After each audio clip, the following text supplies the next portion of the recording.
မန်ဆိုတဲ့ပြောဆိုမှုရဲ့အောက်မှာယခုဟောပြသည့်အဘိနတုတ်ကိုအခုလိုပဲလူတို့ရှင်အစအဆုံး၅ချက်လုံးဟောပြပြီးတော်မူပါဗျာလို့စာရီရေးပို့ထားတယ်အဘိနတုတ်ဆိုတာကဒီနေ့ခေတ်စကားနဲ့ပြောရရင်အမြဲတမ်းခေါင်းနဲ့ရိုက်ထည့်ထားရမယ့်တရားလို့ဆိုတယ်အမြဲမပြတ်ဆင်ញင်းနေရမယ့်တရားပေါ့ပြင်စီမာနိဘိက္ခဝေဌာနာနိအဘိနံပြစ္ဆဝခိတပံတဲ့ဒီအရာ၅မျိုးကိုအမြဲတမ်းဆင်ញင်စဉ်းစားနေရမယ်အမြဲတမ်းခေါင်းနဲ့ရိုက်ထည့်ထားရမယ်ဣဋ္ဌိယဝါမိန်းမပဲဖြစ်ဖြစ်ပုရိသေနဝါယောက်ျားပဲဖြစ်ဖြစ်ဂဟတေနဝါလူပဲဖြစ်ဖြစ်ပပိစိတေနဝါရှင်ယဟန်ပဲဖြစ်ဖြစ်ပေါ့ဘသူပဲဖြစ်ဖြစ်ဒီအရာ၅မျိုးဒီအချက်၅ချက်ကိုတော့ဖြင့်အမြဲတမ်းခေါင်းနဲ့ရိုက်ထည့်ထားပါကတ္တမာနိပြင်စအဲ့ဒီ၅မျိုးကဘာတွေလဲဆိုရင်ဇရာဒံမောမိဇရံအနာတိတောတိအဘိနံပြစ္ဆဝခိတပံအိုခြင်းသဘောတရားတွေရှိတယ်လူတိုင်းအဲ့ဒီအိုခြင်းသဘောတရားတွေကိုမလွန်ဆန်နိုင်ဘူးဆိုတာအမြဲနှလုံးသွင်းထားပါကိဉ္စအထဝတံပဋိစ္စဘာကြောင့်ငါအိုမာလို့ဆင်ញင်းနေရမှာလဲဆိုရင်တဲ့အတ္တိဘိက္ခဝေပတ္တနာယုပနိယုပနမတော်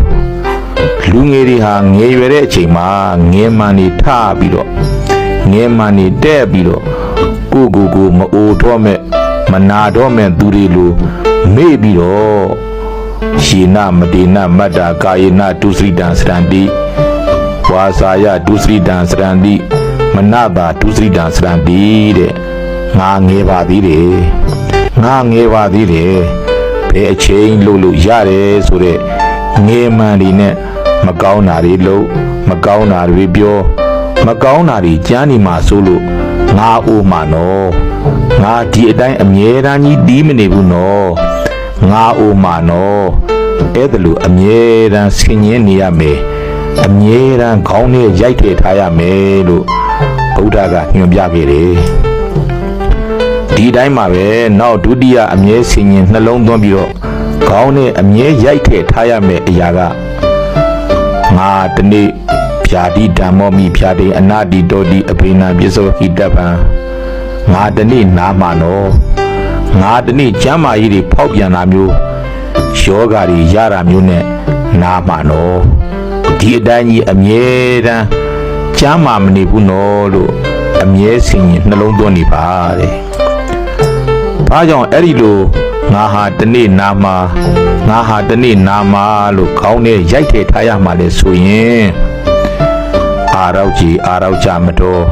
ရေနာမဒီနာမတ္တာကြားမာနေတဲ့အချိန်မှာကိုမေးပြီးတော့အမြဲတမ်းပဲမနာမဖြားတော့မဲ့သူလို့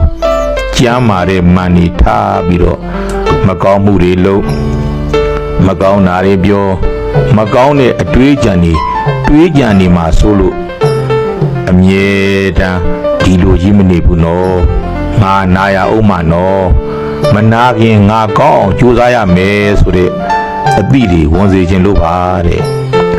နောက်နံပါတ်3မရဏဓမ္မောမိမရဏအနာတိတောတိအဘိနံပြစ္ဆဝခိတပံငါဒီအတိုင်းကြီးအမြဲတမ်းမနေဘူးနော်ငါတနေ့သေရမှာနော်ဆိုတာကိုလေအမြဲတမ်းခေါင်းနဲ့ရိုက်ထည့်ပြီးဆင်ញင်းနေပါတဲ့ဘာကြောင့်လဲဆိုရင်ဇီဝိတေဇီဝိတာမတော်ရှင်သန်နေတဲ့အချိန်မှာရှင်သန်ခြင်းမှနေရေးပြီးတော့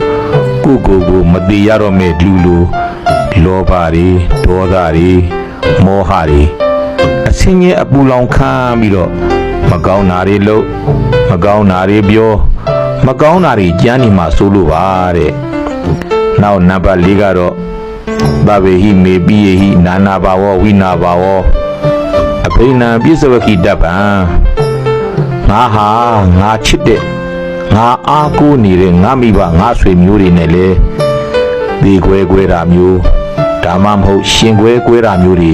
ဖြစ်လာမှာနော်လို့အမြဲတမ်းကောင်းနဲ့ထည့်ပြီးတော့ဆင်ញင်နှလုံးသွင်းနေပါ ငါပြီးပါငါဆွေမျိုးတွေနဲ့တနေ့ငါသေးခွဲရှင်ခွဲတကွဲခွဲနဲ့သေချာပေါက်ကွဲကိုကွဲရမှာအဲ့ဒီအခါမှာငါကိုငါပဲအားကိုးရမှာငါမိဘငါဆွေမျိုးတွေကိုငါအမြဲတမ်းအားကိုးနေလို့မရဘူးဆိုတဲ့အသည့်ကောင်းနေထည့်ထားပါတဲ့ဘာကြောင့်လဲဆိုရင်အဋ္ဌိဘိက္ခွေတတ္တနာပိယေတုမနာပေတုယောသန္ဒရာကိုယေနရာဂေနရတ္တကာယေနဒုစရိတံစရန္တိတဲ့မိဘတွေဆွေမျိုးတွေကိုအားကိုးတဲ့စိတ်ဖြစ်ခြင်းရာကိုဖြစ်နိုင်တယ်ဆိုတဲ့မိဘဆွေမျိုးပေါ်သန္ဒရာကဖြစ်ခြင်းမှုတွေနဲ့ညှိကပ်ပြီးတော့မကောင်းတာတွေလုပ်မကောင်းတာတွေပြောမကောင်းတာတွေပဲကြမ်းပြီးတော့မိဘအားကိုးနဲ့မကောင်းမှုတွေတဲ့နေမွန်းနေမှာဆိုလို့မိဘဆွေမျိုးတွေအပေါ်သန္ဒရာဂဆိုတဲ့ညှိကပ်မှုတွေနေပါသွားအောင်ပျောက်ပြက်သွားအောင်လုပ်ပါတဲ့နောက်ဆုံးနံပါတ်5ကာမတကောကံသာလျင်ကိုယ်ပိုင်ဥစ္စာဖြစ်တယ်ငါလောက်တာမှန်သမျှငါဟာငါဥစ္စာအစစ်ဖြစ်တယ်ကာမဒါယတော်ကံရဲ့အမွေကိုခံရမယ်ငါလောက်တဲ့ကောင်းခြင်းဆိုခြင်းရဲ့အမွေကိုငါပဲခံရမှာနော်ကာမယောနိ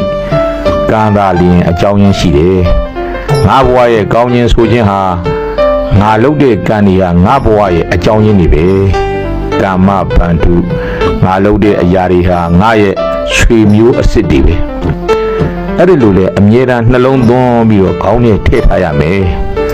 ငါကောင်းတာတွေလုပ်ရင်ကောင်းတဲ့သူဖြစ်လာမှာငါမကောင်းတာတွေလုပ်ရင်လေငါဟာမကောင်းတဲ့သူကြီးဖြစ်လာမှာငါအရက်တော့ရင်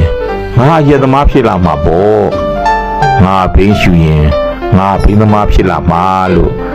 ငါလုပ်ရမကောင်းရင်ငါဘဝမကောင်းနိုင်ဘူးအဲ့ဒါလို့ပြီးပြင်းမြင်အောင်နှလုံးသွင်းထားပါခေါင်းနဲ့အမြဲတမ်းထည့်ထားပါဘာကြောင့်လဲဆိုရင်အဲ့ဒါလို့မသိမမြင်ရင်မကောင်းတာတွေလုပ်မကောင်းတာတွေပြောမကောင်းတာတွေကြံစည်နေမှာစိုးလို့ပါတဲ့ဒီအချက်၅ချက်ဟာအမြဲတမ်းခေါင်းနဲ့ရိုက်ထည့်ထားရမယ်တရားတွေပဲဒီနေ့လူငယ်တွေကိုကြည့်လိုက်ရင်ကိုမအိုတော့မဲ့သူတွေလိုမနာကြတော့မဲ့သူတွေလိုမတိကြတော့မဲ့သူတွေလိုမိဘဆွေမျိုးတွေနဲ့မခွဲမခွာပဲတက်တဲ့လုံးမိဘတွေနာနေရတော့မဲ့သူတွေကိုငါဘာလို့ဘာမှမဖြစ်ဘူးလို့နဲ့ကြိုးစားရမှမသိပြုပြင်ရမှမသိခိန်းစောဖုံးပေါ်နဲ့အချိန်ကြီးဖုံးနေကြတာမြင်ရတာဘဝကိုမစင်စားပဲဘဝမေ့နေကြလို့မြင်မိတယ်ဒါကြောင့်ညီကုန်းကျုပ်အနေနဲ့ပြောရရင်ခေါင်းထဲမှာအမြဲတမ်းရိုက်ထည့်ထားရမယ့်အချက်၅ချက်ရှိတယ်အမြဲတမ်းရိုက်ထည့်ထားပါငါဒီလိုအရွယ်လေးနဲ့အမြဲမနေဘူးငါဒီနေ့အိုမင်းမစွမ်းဖြစ်လာမှာနော်ငါဒီလိုချမ်းချမ်းမာနဲ့အမြဲတမ်းနေနိုင်မှာမဟုတ်ဘူးငါဒီနေ့ယောဂါတွေရမထနိုင်မထိုင်နိုင်ဖြစ်အောင်မှာနော်